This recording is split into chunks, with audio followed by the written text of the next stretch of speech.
కాంగ్రెస్ పార్టీలో వర్గపోరు స్టార్ట్ అయింది. అది కూడా బీసీ లోపలనే స్టార్ట్ అయింది. సో దీనికి అందరికి కారణం ఏంటంటే ఎమ్మెల్యే ఎన్ఎం శ్రీనివాసరెడ్డి గారు, ఎంఎస్ఆర్ గారు అని చెప్తా ఉన్నారు. ఈ రాజ్యాధికారం ఎందుకు సాధించలేకపోతున్నారు అనేది, ఎందుకంటే బీసీ లోపలనే ఎన్ని రకాల వర్గాలు ఉన్నాయో అన్ని రకాల వర్గాలు. ఒక రెడ్డి అంటే ఒక రెడ్డినే ఉంటారు, ఎస్సీ అంటే ఒక ఎస్సీనే ఉంటారు, ఎస్టీ అంటే ఎస్టీనే ఉంటారు. కానీ బీసీ అనే అందరికీ నమస్కారం, welcome to RK media.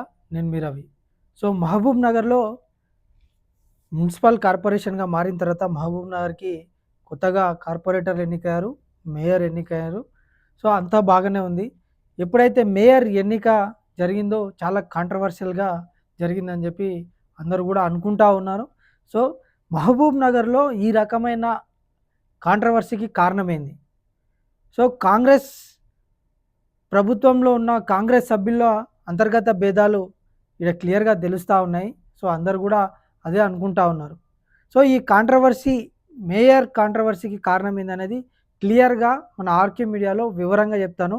So నిజాలేంది అనేది క్లియర్గా మాట్లాడుకోవడం మన ఆర్కే మీడియా మీ ముందర తీసుకొస్తూ ఉంది. సో ఒకసారి చూడండి, వీడియో మొత్తం చూడాల్సిందిగా కోరుతాను. సో మహబూబ్ నగర్ మేయర్గా మమతా ముద్రాజ్ గారిని మహబూబ్ నగర్ మేయర్గా ఏకగ్రీవంగా ఎన్నుకున్నారు. సో అప్పటి నుంచి కూడా ఈ కాంట్రవర్సీకి దారితీసింది. సో ఈ మేయర్ రేస్లో యాక్చువల్గా ఉండాల్సిన పేరు ఆనంద్ గౌడ్ గారి భార్య, మాజీ మున్సిపల్ చైర్మన్గా పనిచేసిన ఆనంద్ గౌడ్ గారి భార్య. సో ప్రసన్న ఆనంద్ గౌడ్ గారి వాళ్ళ భార్య కూడా కార్పొరేటర్గా గెలిచింది. సో ఈ మేయర్ రేస్లో ముఖ్యంగా అందరు కూడా మామ్నార్లో వినిపించిన పేరు, అనుకున్న పేరు కూడా ముఖ్యంగా ఫస్ట్ అనుకున్న పేరు ఆనంద్ గౌడ్ గారి పేరే. సో ప్రసన్న ఆనంద్ గౌడ్ గారి మేయర్గా చేస్తారని చెప్పి అందరు కూడా అనుకున్నారు. సో ఎప్పుడైతే కార్పొరేటర్గా గెలిచిన తర్వాత ఏవైతే కాంగ్రెస్ ప్రభుత్వం గెలిచిన కార్పొరేటర్లు ఉన్నారో అందరూ కూడా చీరాల ప్రోగ్రామ్కి తీసుకెళ్ళడం జరిగింది. ఎందుకంటే వేరే పార్టీతో కుమ్మగాయ కొన్ని ఉంటాయి కాబట్టి గెలిచిన కార్పొరేటర్లని ఇమ్మీడియట్గా చీరాల ప్రోగ్రామ్ టూర్కి తీసుకొని పోయారు. సో టూర్ తీసుకొని పోయిన తర్వాత 16వ తారీఖున మేయర్ ఎన్నిక ఉంది. సో మేయర్ ఎన్నిక రోజు అందరు కూడా అదే విధంగా భావించారు, ఆనంద్ గౌడ్ గారిని సో మేయర్ అని చెప్పి అన్నారంట. సో ఎమ్మెల్యే గారు కూడా చెప్పడం జరిగింది అని చెప్పి అందరూ ఆనంద్ గౌడ్ వర్గీయులు చెప్తా ఉన్నారు. సో లాస్ట్ వరకు కూడా మాకే ఇస్తామని చెప్పి సో మాట్లాడిరు అని చెప్పి ఎమ్మెల్యే గారు చెప్పారు, అందరు చెప్పారు అని చెప్పి ఆనంద్ గౌడ్ వర్గీయుల మాటలు వాళ్ళు చెప్తా ఉన్నారు. సో మహబూబ్నగర్ ప్రజలు కూడా అందరు కూడా వీళ్ళే అవుతారని అనుకున్నారు.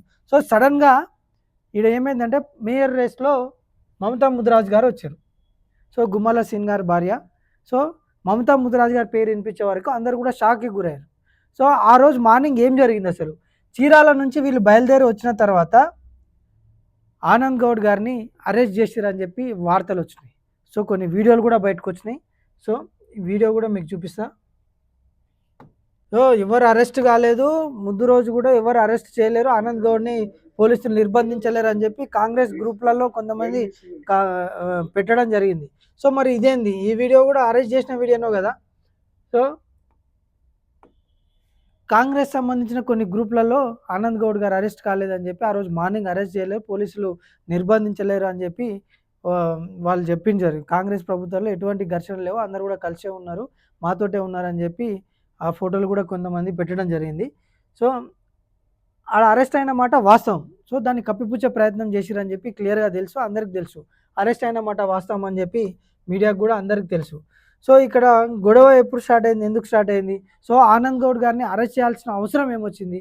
ఎందుకంటే బీసీలో ఉన్న మోస్ట్ పవర్ఫుల్, ఇప్పుడు కాంగ్రెస్ ప్రభుత్వంలో బీసీలో ఉన్న most powerful person Anand Goud గారు అని చెప్పుకోవచ్చు.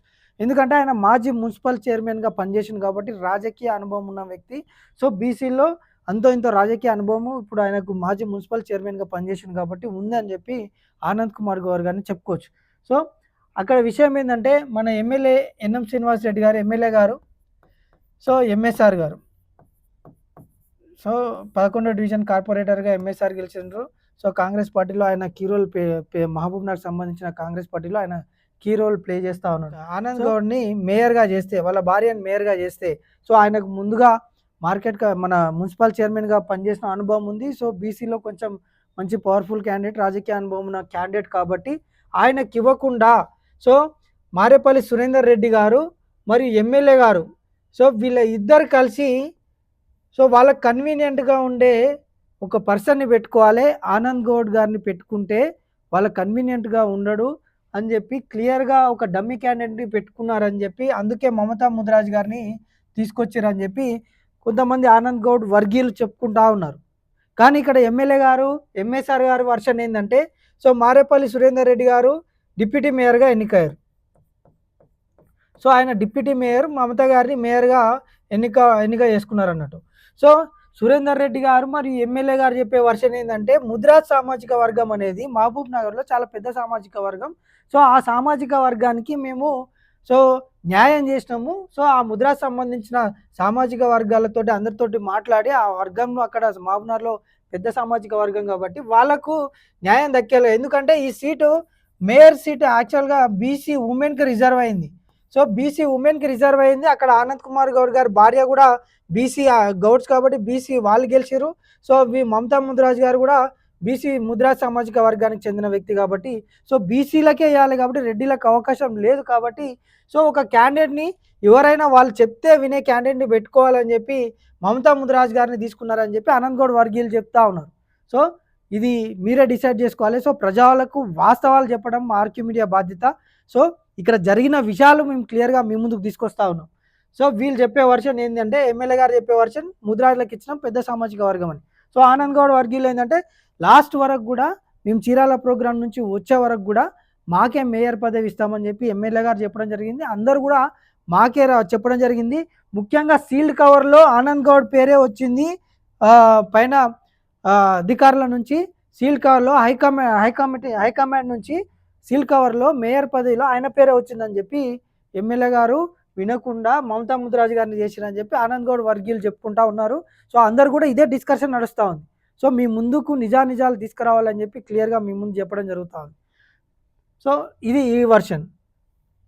సో ఇక్కడ స్టార్ట్ అయింది లొల్లి. నెక్స్ట్ ఏమైంది, కొంతమంది బీసీ నాయకులు ప్రెస్ మీట్ పెట్టడం జరిగింది. సో అందులో ఎన్పి వెంకటేష్ గారు, సో లక్ష్మణ్ యాదవ్ గారు, సో ఈయన కార్పొరేటర్గా వాళ్ళ కూతురు నిలబెట్టి ఓడిపోవడం జరిగింది. సో లక్ష్మణ్ యాదవ్ గారు కూడా కార్పొరేటర్గా ఓడిపోవడం జరిగింది. సో వాళ్ళ ఓటమికి కారణం ఎందుకంటే వీళ్ళు కూడా మేయర్ రేస్లో ఉండే.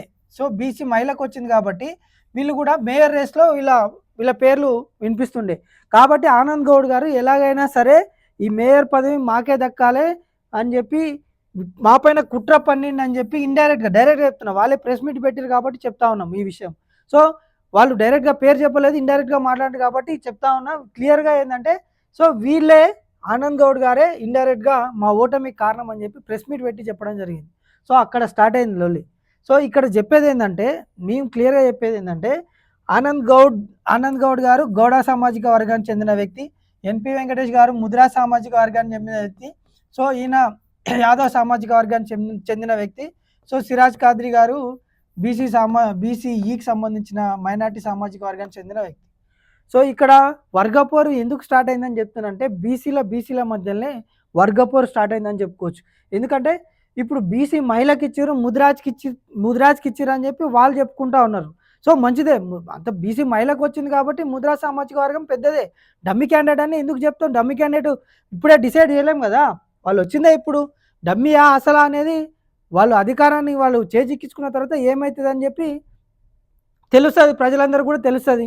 సో ఒరిజినల్గా వాళ్ళు డమ్మీ క్యాండిడేటా లేకపోతే నిజంగానే వాళ్ళు మేయర్ రేస్లో ఖచ్చితమైన వ్యక్తి అనేది ఆమె ఇప్పుడు మమతా ముదిరాజ్ గారు ఇంకా ఆమె పాలన స్టార్ట్ చేయలేదు కాబట్టి ముందు తెలుస్తుంది.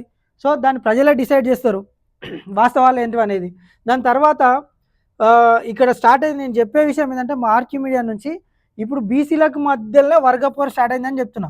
ఇప్పుడు గౌడ సామాజిక వర్గానికి సంబంధించిన వ్యక్తి పైన ముద్రా సామాజిక వర్గానికి సంబంధించిన కాంగ్రెస్ పార్టీలోనే వర్గపోరు. ఇది ఎందుకంటే కాంగ్రెస్ పార్టీలో వీళ్ళందరూ కూడా ఓన్లీ కాంగ్రెస్ పార్టీకి సంబంధించిన వ్యక్తులే. ఆనంద్ గౌడ్ గారు కాంగ్రెస్‌లోనే ఉన్నారు, ఎన్పి వెంకటేష్ గారు కాంగ్రెస్‌లో ఉన్నారు, లక్ష్మణేశ్వరరావు ఉన్నారు, సిరాజ్ ఖాద్రి గారు అందరూ కూడా కాంగ్రెస్ సంబంధించిన వ్యక్తులే.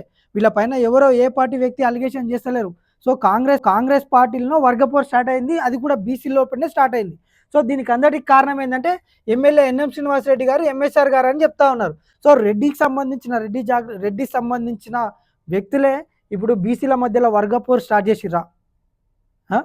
అని చెప్పి అందరూ అనుకుంటా ఉన్నారు. సో ఇక్కడ గౌడ సామాజిక వర్గానికి సంబంధించిన వాళ్ళు కొంతమంది గౌడ్లకు మాకే ఇచ్చేది వాళ్ళు కొట్లాడుతూ ఉన్నారు. సో ముదిరాజులకు ఇచ్చినందుకు తట్టుకోలేకపోతున్నారా అని చెప్పి వాళ్ళు కొంతమంది నాయకులు మాట్లాడుతూ ఉన్నారు.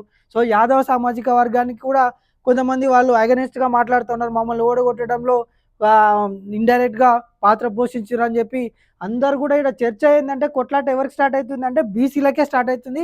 అది అర్థం చేసుకోవాలని చెప్పి నేను మా ఆర్కే మీడియా నుంచి క్లియర్గా చెప్తా ఉన్నాను. కాబట్టి బీసీ మహిళకు వచ్చింది. సో ఆమె డమ్మినా ఏందనేది ముందు ముందు తెలుస్తుంది. సో ఇక్కడ విషయం ఏంటంటే ఆనంద్ గౌడ్ గారికి ఇస్తా అని చెప్పిన మాట వాస్తవం అని చెప్పి వాళ్ళు చెప్తా ఉన్నారు. సో వాళ్ళకి ఆశ పెట్టి ఇవ్వకపోవడం అనేది అది కరెక్ట్ కాదని చెప్పి మేము కూడా ఆ విషయం చెప్తా ఉన్నాం. ఎందుకంటే లాస్ట్ వరకు కూడా వాళ్ళ పేరు చెప్పేది కాకుండా వాళ్ళకి క్లియర్గా ఏదో ఒక విషయం చెప్పేది ఉండే. అది కాకుండా సరే ఓకే బీసీ ముద్రాలకు ఇచ్చారు పెద్ద సామాజిక వర్గం.